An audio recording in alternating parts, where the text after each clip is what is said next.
조현병은 100명 중에 1명이 앓고 있는 비교적 흔한 정신질환이다라는 것. 그래서 우리가 조현병이라는 것 자체가 우리한테는 아주 낯선 병은 아니다라는 점. 사실 100명 중에 1명이 앓는다라고 하면 다른 병들과 비교했을 때 꽤 많은 편이죠. 그렇죠. 많은 편이라고 100명 중에 1명이 평생 동안 한 번은 조현병을 앓는 확률이 있는 네. 사실 뭐 지금 많이 알려져 있는 뭐 파킨슨 병이라든지 이런 것도 1%가 안 됩니다. 그러니까 1%는 꽤 많은 편에 해당이 됩니다. 근데 우리가 그럼에도 불구하고 조현병이 되게 희귀한 질병이다라고 생각하는 착각을 하게 되는 이유는 감춰지기 때문에. 예, 그렇죠. 아무래도 이제 그 낙인 문제 때문에 겉으로 잘 드러나지를 않는 거죠. 그러니까 이제 사실 뭐 대부분의 조현병 환자분들은 그냥 이렇게 봐서는 모르죠. 그럼 뭐 사회생활 잘 하시는 분도 많고, 물론 뭐 그 중에 치료가 어려운 분도 일부 있긴 있지만, 뭐 상당 부분이 그냥 사회생활 하시는 분이기 때문에 겉으로는 잘 드러나지 않거든요. 그리고 또 이게 정신질환이니까 내가 뭐 이런 병이다 이렇게 소문내기도 어렵고, 그래서 이제 적다고 느껴지는 거죠. 먼저 저처럼 편견과 선입견을 강하게 갖고 있는 사람들에게 편견과 선입견을 불식시켜 줄 수 있는 조현병은 이런 병이다 라고 먼저 병을 소개해 달라는 게 약간 어색하긴 합니다만, 이 조현병은 과거에 정신분열병이라고 이름 지었던 병이고요. 아마 정신분열병 그러면 일반인들이 좀 대충 그냥 생각하기로 정신이 분열되는 병이다. 뭐 이런 식의 이제 생각을 가지고, 그러니까 소위 이제 보통 사람들하고 좀 다른 행동도 하고, 뭐 생각도 좀 다르고, 뭐 여러 가지 뭐 좀 현실에 맞지 않는 행동 같은 것도 하고, 뭐 그렇게 생각을 하시는 거죠. 그러니까 이 조현병, 과거의 정신분열병은 굉장히 복잡한 병입니다, 사실은. 우리 뇌에서 가장 생길 수 있는 병 중에 어려운 병이고요. 그리고 뇌의 전반적인 부분을 침범하는 병이기 때문에 거의 모든 증상이 다 나타날 수가 있습니다, 사실은. 근데 이제 일반적으로 조현병 그러면 가장 흔하게 이제 우리가 생각하는 건 환청입니다. 환청. 환청이라는 것은 이제 환각의 일종이죠. 환각이라는 것은 감각을 말씀드리는 건데요. 우리 몸에는 오감이 있지 않습니까? 네. 시각, 청각, 촉각, 후각, 미각. 그 감각 기능은 외부에서 자극이 와야지만 그걸 느끼는 겁니다. 그 중에 특히 환청이 많습니다. 환청은 그러니까 외부에 자극이 없는데 무슨 사람 목소리 같은 걸 듣는 겁니다. 그러니까 주위에 사람이 없는데 그냥 자기를 욕하는 소리라든지 뭐 자기를 명령하는 소리라든지 뭐 이런 걸 듣는 거죠. 물론 이제 환시도 있습니다. 그냥 흑게 보이는 이런 것도 있고, 또는 뭐 냄새가 좀 이렇게 이상한 냄새 같은 게 실제로는 자극이 없는데 그걸 만든 거죠. 그러니까 이제 그거는 실제로 뇌에서 뇌라는 게 외부의 자극에 의해서 뭔가 느끼고 무슨 뭐 반응을 하고 해야 되는데 외부의 자극이 없는데 그걸 느끼는 거니까 뇌의 기능에 무슨 문제가 있는 거죠.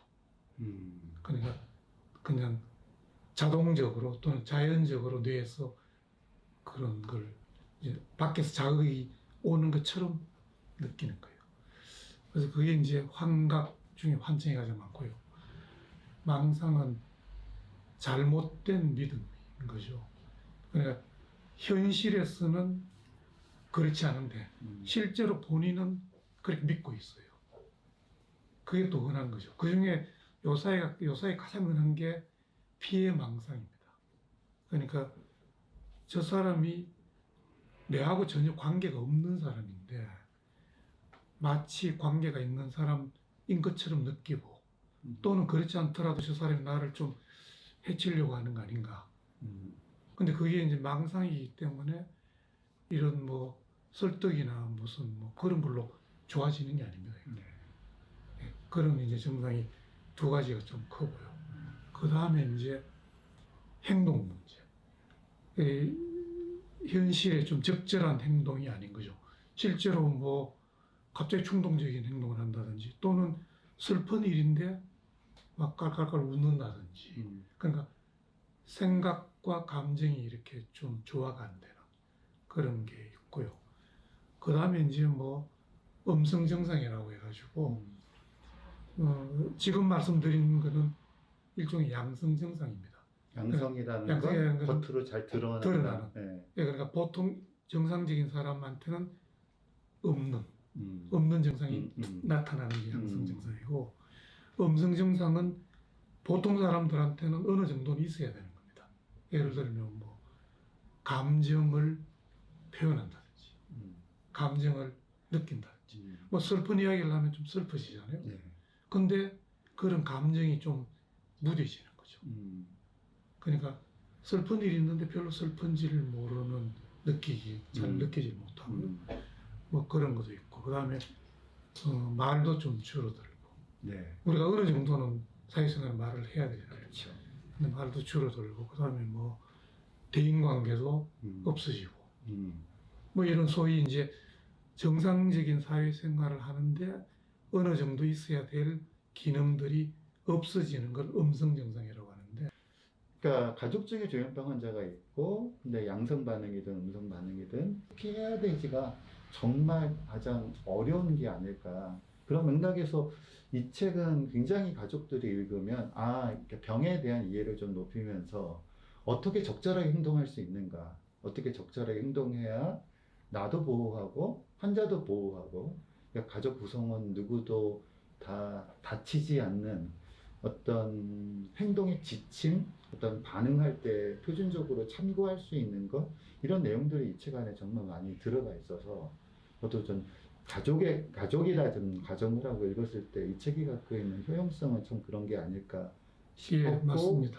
혹시 그래서 진짜 가족 중에 내지는 가까운 사람 중에서 조현병 환자가 있으시다면 진짜 이 책은 그러니까 저도 읽으면 두꺼운 거는 잘 문제가 안 됐어요. 예, 두껍다기보다도 두껍다는 내용을 우리가 뭐 쓸데없이 두꺼운 책과 책이 두껍게 나오는 게 아주 풍부한 매뉴얼적인 참조 내용들이 있기 때문에 두꺼워지는 경우를 구별해 본다라고 하면 이 책은 쓸데없이 두꺼운 게 아니라 필요한 만큼 두꺼운 책이 아닌가라는 생각을 했습니다. 예. 실제로 이 저자분의 여동생이 조현병을 앓았죠.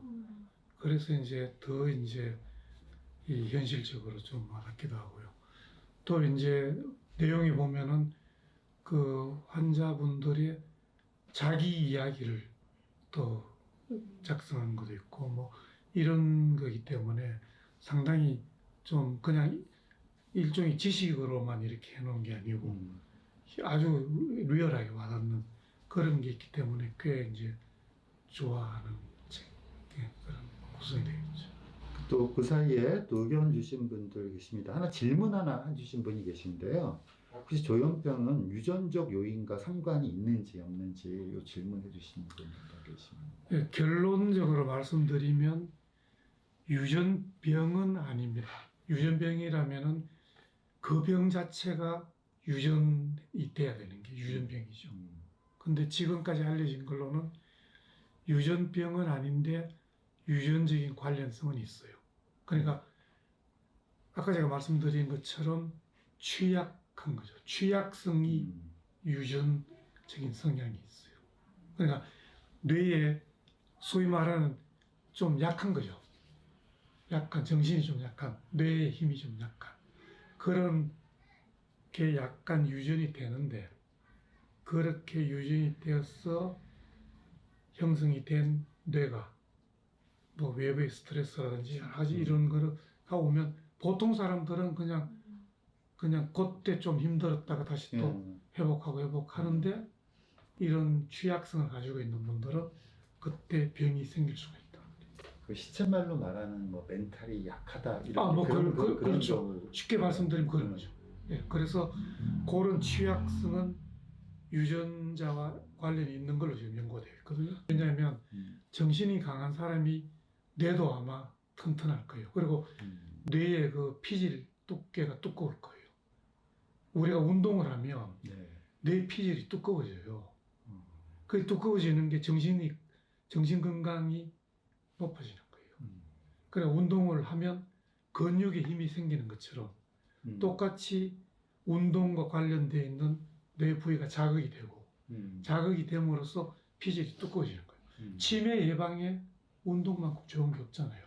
그게 다 그런 이유가 있죠. 그러니까 결국은 멘탈이 약하다는 게 그냥 뇌가 약한 거예요. 또 하나 또 질문해 주신 분이 주변에 조현병 환자가 있다면 어떻게 대해야 할까요? 라는 질문을 주신 분이 계세요.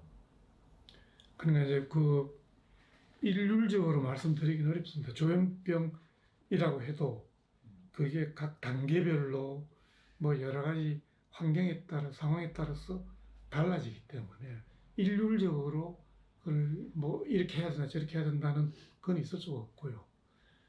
이제 그냥 뭐 일반적으로는 그냥 한 사람의 인간으로서 대해주면 되는 거죠.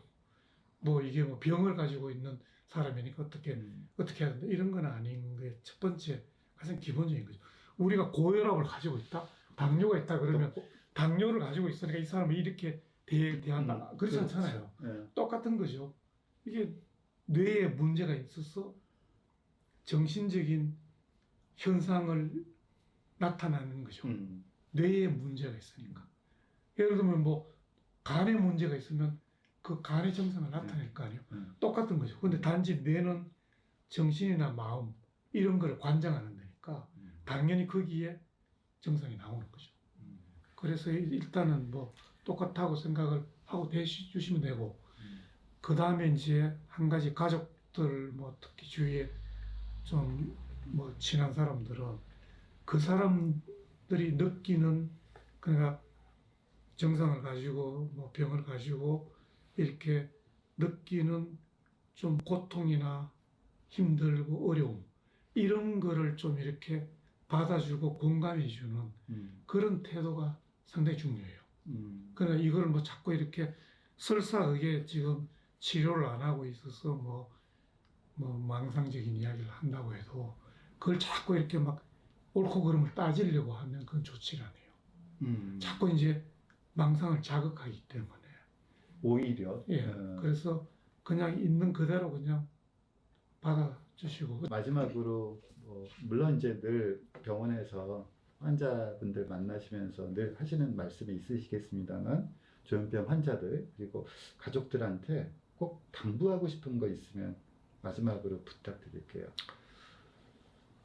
정신질환은 제가 이제 좀 저도 이제 이런 의사 생활한 지가 한 30년 뭐 이제 근처인데 쭉 제가 이제 경험을 해보니까 정신질환은 다른 신체질환보다는 좀 더 시간이 많이 걸려요. 치료하는데도 그렇고 그래서 조금 이 조급함을 좀 없애고 조금 이 견뎌야 된다. 버텨야 된다. 여유를 가지고 그게 굉장히 중요합니다. 그래서 금방 좋아지지 않는다고 해서 너무 조급하게 자꾸 그렇게 하시는 것도 좋지 않고 조금 여유를 가지고 물론 힘드시긴 하겠지만 여유를 가지고 조금 이렇게 버티고 견디시면 또 좋아지기도 하고 또 약들도 조금씩 좋아지는 약들이 나오고 있고 그래서 더 좋은 날이 올 거라고 생각을 하고요. 옛날에 이제 병은 소문을 내야지 빨리 좋아진다 이런 치료가 된다 이런 이야기가 있는데 안타깝게도 이런 사실 조현병을 비롯한 정신질환은 이제 이야기를 하기가 상당히 꺼려지죠. 낙인 때문에. 그래서 앞으로 이제 정신질환을 가지고 있는 분들도 소문을 내서 빨리 치료가 될 수 있는 그런 날이 좀 빨리 왔으면 좋겠습니다. 네.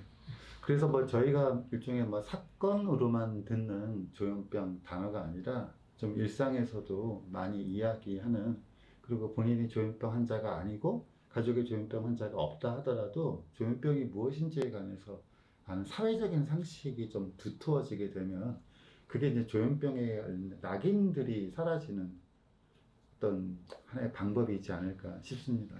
그래서 그런 맥락에서 이 책 조현병의 모든 것은 조현병 환자, 당사자, 그리고 가족들, 그리고 그 두 경우에 해당되지 않는 분들에게도 누구나 다 읽으면 현대인에게는 다 필요한 책이 아닌가 싶습니다. 앞으로 뭐 점점 경쟁이 심해지고 사회가 복잡해지면 사실 그게 정신 건강에는 안 좋은 요소들, 그러니까 사회가 기술적으로 발전한다는 건 꼭 정신 건강에 좋은 환경이 되는 것은 아니잖아요. 그렇기 때문에 더더욱 우리가 정신 건강에 대한 관심은 신체 건강에 대한 관심 못지않게 더 정신 건강에 대한 관심은 확대돼야 되지 않을까라는 생각을 하면서 오늘 귀중한 시간 내주신 김준호 선생님 정말 감사합니다. 예, 감사합니다.